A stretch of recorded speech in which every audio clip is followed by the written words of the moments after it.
경희서당의 강경입니다. 5급 한자 완전풀이 하는데 오늘 마지막 교시입니다. 한자 교육진흥의 교재 활용해서 제가 완전하게 풀이했는데 오늘 5가 나와오리고요. 상당히 좀 어렵지 않습니다. 그대로 좀 순탄하게 내려갈 것 같으니까 끝까지 하셔서 5급 100점으로 합격하십시오. 시작하겠습니다.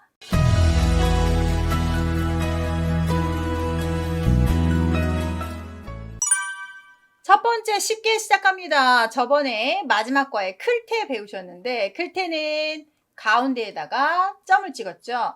개견은 위에 있습니다. 이 위에는 개를 옆으로 봤다고 해서 그림을 좀 갖고 왔는데 이 귀 모양을 이쪽 모양을 점으로 활용한 거라고 좀 생각하시면 좋겠습니다. 춘견, 명견, 개하고 관련된 한자입니다. 열매 가짜도 이렇게 그림 한번 볼게요. 위에 열매가 밭전으로 이렇게 표현이 되고 과실입니다. 열매가 맺기 위해서는 꽃이 열려야죠. 그래서 꽃 모양이 밭전으로 표현하고 이게 꽃이 열려서 열매가 맺렸다는 건 하나의 결과물일 겁니다. 그래서 과실과에는 결과라는 뜻이 하나 있다는 거 참고하면서 알아두시고 열매 모양의 나무목입니다. 과실, 결과 이럴 때 쓰는 한자라는 거 꼭 열매만이 아니라 이런 뜻 있다는 거 참고해서 꼭 알아두세요. 칼도 모양인데요. 칼에는 여러 종류가 있습니다. 여기 잘 보시다시피 한쪽에만 이렇게 날이 있는 것을 칼도입니다. 그런데 양쪽 날이 다 있다면 칼검이라는 한자를 씁니다. 그래서 칼의 모양을 본뜬 한자고 얘는 특히 오른쪽에 가면 이렇게 세워진 모습으로 쓰니까 참고 한번 하시는데요. 과도, 면도 이럴 때 쓰는 것처럼 우리가 필요할 때 한쪽 날만 있는 겁니다. 두 쪽 날이면 검이에요. 검도 할 때 검. 머리두자 보시면 콩두자가 발음한 것 같습니다. 여기에서 콩머리라고 하면 안 됩니다. 머리여자는 머리가 줍니다. 정확된 형성자고요. 해석이 잠깐 난해한데 일단 콩이 동글동글하니까 우리 머리도 동글동글하다고 외우시고 뒤에 머리를 하시면 되겠죠. 우두머리라는 뜻이 있습니다. 머리 숫자도 그랬듯이 머리라는 부분은 첫째라는 뜻이에요. 우두머리. 머리가 아프면 두통이고요. 첫째의 역할을 하는 것들은 두목이라고 표현하죠. 풀을 녹자에서 여기에서 록자 한번 꼭 알아두시면 유익할 거예요. 이렇게 들어가면 다 록 할 거거든요. 얘가 정확하게 발음 좋습니다. 푸른색인데 실사를 썼어요. 여러분 나뭇가지가 혹시 꺾여진 것을 들어서 그 껍질을 실만큼만 뜯으면 하얀색이 나올까요? 푸른색이 나올까요? 연한 녹색이 나옵니다. 많이 하면 흰색이 나오지만 그래서 아주 시로라기처럼 살짝 깎은 나무 껍질 색깔이래요. 그래서 녹색, 초록색. 개인적으로 저는 정말 녹색 좋아하거든요. 자, 오얏니 가겠습니다. 오얏은 뭘까요? 과일 중에서 알아두십시오. 자두입니다. 자두고요.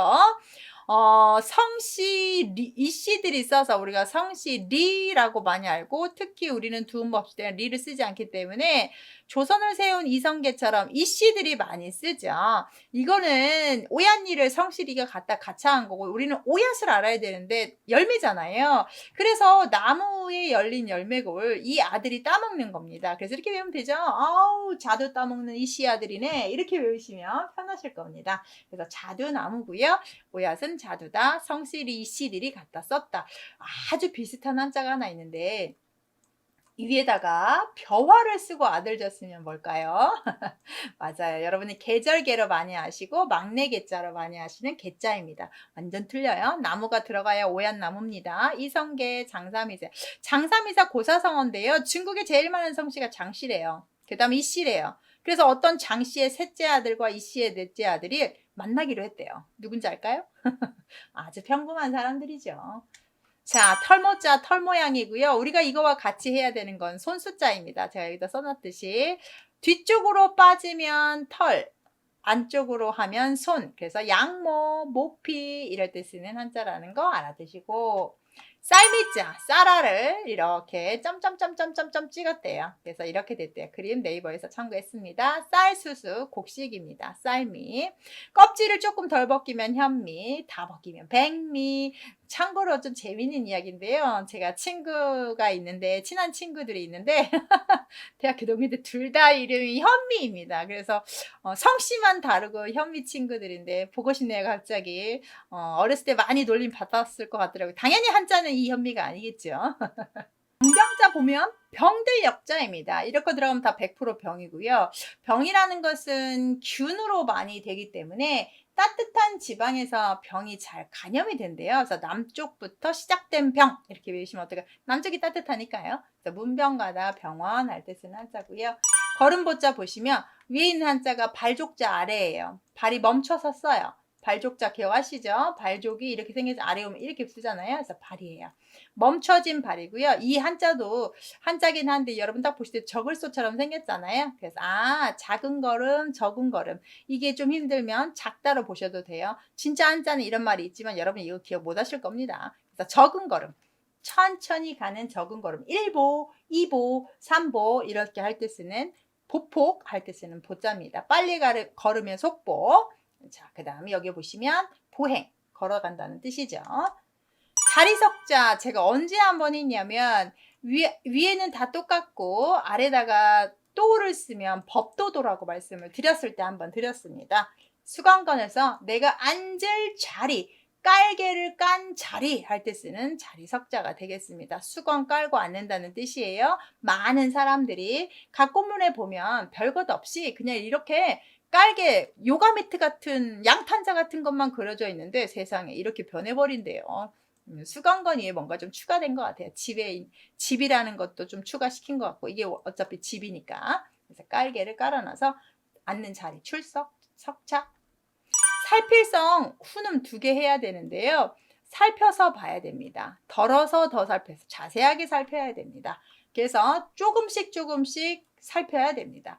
눈으로 대강 보면 하나도 오류가 없는 것 같지만 자세히 보면 오류가 있고 쌀이 다 하얘 보이지만 하나하나 보면 안 좋은 쌀에서 돌멩이가 나올 수 있는 것처럼 작고 세밀하게 봐야 깨닫게 되고 살피게 되고 해야 된다. 그래서 작게 세밀하게 살펴서 반성해야 된다 해서 살필성 결생이 있어서 살핀다 해서 반성, 짧게 한다고 해서 생략 이럴 때 쓰는 함자인데 생이라고 있습니다. 아주 특이하죠. 읽기 문제 잘 나옵니다. 글쓰 없사가면. 마음에다가 날생을 집어넣으면 태어난 마음이 그 사람의 성격입니다. 그러면 마음심이 아니라 여러분 마음심이에요. 마음심은 왼쪽으로 오면 이렇게 써요. 여자를 쓰고 만약에 날생을 쓰면 이건 여자가 아기를 태어나게 했어요. 성씨를 줘야겠구나 해서 성씨 성자입니다. 성씨 성 엄마 성씨를 따랐대 옛날에는. 그런데 지금은 이제 씨자를 써서 아빠 씨를 쓰죠. 성격 성품 할 때 씁니다. 성씨성하고 성품성은 달라요. 손자손자 아들을 낳았어요. 그 아들이 또 아들을 낳았어요. 아들의 뭐예요? 이어가요. 그게 바로 자손이죠. 손자라고 하지만 얘는 원래 큰 뜻은 자손 손자입니다. 북의 사회에서 계속 아들과 이렇게 연결되면서 아들자만 썼지만 뭐 지금은 여성 평등 시대라서 여자도 충분히 많은 권리를 갖고 있다는 지금도 아직도 남녀 차별이 있긴 한데요. 외손, 후손 이럴 때 쓰는 손자입니다. 자손이에요. 익히스 너무 쉽죠? 깃털입니다. 어떤 색일까요? 흰색입니다. 흰색 깃털 가진 어린 새가 나는 연습해서 드디어 둥지를 탈출합니다. 나는 연습해야 됩니다. 누가 해주지 않습니다. 익혀야 됩니다. 내가 해야 됩니다. 익히다 라는 뜻을 갖습니다. 학습, 자습. 자, 몸신인데요. 임신한 여자를 그린 겁니다. 잘 나와 있죠? 임신한 여자. 그래서 이 쓰는 필순이 좀 특이한데요. 하나, 둘, 셋입니다. 그 다음에 석삼을 그려주고 내립니다. 아셨죠? 제가 해볼게요. 하나, 둘, 셋, 넷, 다섯, 여섯, 일곱 이렇게 쓰시면 돼요. 그래서 아이를 뵌 여자 모습을 썼다. 신체, 신장, 우리의 몸입니다. 믿을신, 뭘 믿어야 돼요? 그렇죠. 믿음은 말에서 나와요. 어떤 말이냐? 말을 해놓고 그 사람이 그걸 진짜 했냐? 이게 믿음입니다. 그게 반복돼서 계속 하게 되면 말하는 걸 꼭 지키는 분이구나. 그러면 신뢰가 쌓지만 말을 해놓고 안 하는 사람이구나. 그럼 우리는 그 사람을 믿지 않죠. 그래서 말에서 신용이 생기는 게 아니라 그 말한 것을 행동했을 때 신용이 생기죠. 이 믿을 신자의 제일 중요한 훈음이 뭐냐면 믿었다는 말은 그 사람이 뭔가를 나에게 맡겨도 된다는 신호를 줬죠. 그래서 그 믿을 만한 사람한테 편지를 맡겼대요. 그래서 소식을 전하는 사람이라는 뜻이 있어서 소식신이 있습니다. 통신도 어떤 소식을 전하는 것을 뜻해요. 그래서 믿을 만한 사이 사람한테 소식을 전한다. 아무한테나 비밀 얘기를 하진 않잖아요. 자, 그 다음 사랑의 자입니다. 여기에 마음심만 쏙 빼버릴게요. 그러면 무슨 자가 되냐? 받을 숫자가 됩니다. 원래 고대에는 이 받을 수는 줄 수도 됩니다. 받고 주고를 다 썼습니다. 그런데 지금은 혼동스러워서 이것만 쓰면 받을 쓰고 줄 수는 앞에다 손수를 쓰고 있죠. 근데 고대에는 그대로 다 썼다고 합니다. 그러면 받다 주다. 주거니 받거니 하는 마음입니다. 무엇을? 사랑하는 마음을. 그런데 여러분은 사랑을 받을 때와 줄 때 언제 더 행복하다고 생각하십니까? 같이 있으면 좀 물어보고 싶은데요. 저 같은 경우는 솔직히 받을 때보다는 줄 때가 더 좋습니다. 받을 땐 좀 부담스럽습니다. 제가 아낌없이 주는 게 좋습니다. 저의 지식을 이렇게 여러분한테 아낌없이 주는 게 저는 정말 행복합니다. 아셨죠? 자, 주다. 서로 주고받니 받는 게 사랑입니다. 애정, 애인 이런 뜻입니다. 자, 밤야자 일단 표하고요. 많이 쓰는 한자인데 유래가 딱 떨어지지 않습니다. 그래서 네이버를 찾아봤더니 그림이 하나 있더라고요. 또역자에다가 이렇게 전역사 하나가 끼었을 거다. 그러면 또역자의 유래를 가면 사람이 이렇게 서 있는 모습인데 겨드랑이를 그린 한자래요. 겨드랑이에 전역석자 이렇게 해가 떴는데 내 겨드랑이 위치만큼 달이 오면 내가 서 있고 달이 저기 멀리서 봤는데 내 겨드랑이 밑에 들어간 것처럼 보입니다. 그러면 이건 낮이에요? 밤이에요? 밤이죠. 그쵸? 그래서 내 등 뒤에 내 겨드랑이 사이에 달이 보여? 밤이네 라고 해서 한밤중을 뜻한다고 합니다. 좀 어렵긴 하지만 일단 사람 겨드랑이 쪽에 달 보이면 밤입니다. 이렇게 외우세요. 그래서 주야 낮과 밤, 야간, 주간 우리 낮주자 배웠기 때문에 반대말 문제로 잘 아셔야 돼요. 고기육자는 고깃덩어리입니다. 옛날에 고깃덩어리 2개면 뭐였죠? 그렇죠. 마늘따로 우리 5급 초반에 배웠습니다. 고기육자 모양 살결 모양 쓴 거고요. 혈육 육체 할 때 쓰면 되겠습니다. 마시름자인데요. 밥식이 왼쪽으로 오면 꼭 이런 모양으로 변합니다. 그리고 뒤에 하품은 입을 크게 벌리고 음식을 마십니다. 옛날에 TV에서 본 적이 있는데요. 짜장면을 식초 안에 먹으면 먹은 것을 공짜로 주겠다라는 집인데 여러분 짜장면 식초 안에 드실 수 있습니까? 그런데 먹더라고요. 먹는 사람들의 광경을 보니까 마시더라고요. 짜장면을 마셔요. 그래서 음식을 그렇게 먹으면 안 되죠. 마시는 물 같은 것들을 음식, 음료 할 때 쓰는 한자입니다. 소리음자 볼까요? 말씀 원자 안에 이거 하나만 들어간 거래요. 자, 말을 할 때 내 말에 전달되려면 뭐가 있어야 돼요? 소리가 있어야 돼서 그 소리가 나간다는 표현을 한자에 표시하고 싶어서 점 찍은 것이 이제 한일이 되겠죠. 말에서 전달될 때 내야 되는 소리입니다. 소리에는 뭐 음악도 있으니까 음성도 있고. 어제 작은 지을짝에서 살짝 했는데요. 나릴이 시간이라는 것을 지었습니다. 여러분 시간이 얼마나 빨리 갑니까? 앞에다가 사람인을 집어넣어서 사람이 만들다 하면 지을 작자고 나리를 집어넣으면 어제 작자가 되겠습니다. 그래서 하루가 잠깐 사이에 간 지나가 버린 시간을 뜻할 때 씁니다. 작년 작금. 작금이라는 말은 어제와 오늘이죠. 어제 오늘. 그래서 요즘 이런 뜻이에요. 요즘 작금에 요즘에 이런 말 사극 보면 많이 나오죠. 자, 밭전은 뭐 밭 모양이죠. 전답이라고 하면 밭이랑 논이고요. 전원은 밭이랑 가수원이고요. 몸체자 보시면 뼈골에다가 들어간 한자가 풍년풍인데요. 뼈가 많이 모여야 뭐가 됩니까? 우리 몸이 되죠. 그래서 체중이나 신체 할 때 쓰는 한자입니다. 끝나갑니다. 친할치는 제가 새로운 신에서 설명을 해버렸는데 복습할게요. 자, 서 있는 나무에 도끼 가지치기를 했더니 제가 파릇파릇한 은행나무 싹 이야기했죠. 이건 새로운 신이고 서 있는 나무에 그 나무가 항상 그 자리에 서 있듯이 나를 맨날 쳐다봐주고 아껴주고 나와 함께 해주는 사람이 제일 친한 사람입니다. 친구예요죠. 친구. 옛날부터 그렇게 쳐다봐주는 친구, 나랑 친한 사람, 친구. 나를 제일 친하게 하는데 양친부모 이렇게.